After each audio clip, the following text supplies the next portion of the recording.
Video করছ নাকি? না দেখি তারপরে আমি বলি। না তুই যদি ভিডিও করছ নাকি আমি তারপরে কই। না দিয়াম। কইতে থাকেন। আমি কই দেখি কেন তুমি ভিডিও করছ নাকি তারপর আমি দেখি নই তোমার হইতেছে নাকি। ভাই আমার মতো দৌড়ে নইছে নাকি। না ওই করেন এরকমই করি। মানে ওই লেখা উঠতেছে না ওরা 1 সেকেন্ড উঠতেছে নাকি? না তাইলে ভিডিও হইতেছে না সেকেন্ড উঠতে লাগবে না। ভিডিও তো হইতাছেই। সেকেন্ড উঠতেছে না আমরা নিচ দিয়ে। হ্যাঁ 3 হইছে। তাই সেকেন্ড উঠলে ভিডিও হবো। 50 এনে খারে।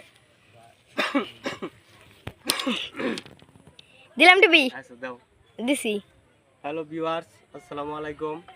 আজ আপনাদের সামনে এমন একটি গাছ দেখাবো যে গাছ নাকি সবাই শাক বলে, বৈতা শাক, অনেক দেশে বলে বেথুয়া শাক।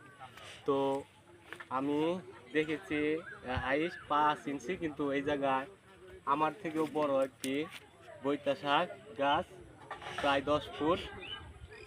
এরকম শাক হয়তো বা আপনারা দেখছেন কিনা জানি না। তো আমিও আজকে প্রথম দেখলাম এরকম এত বড় বেথুয়া শাক বা বৈথা শাক।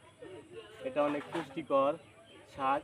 এই শাকে ভিটামিন এ পাওয়া যায় এবং ভিটামিন কে শরীরের জন্য অনেক উপকারী।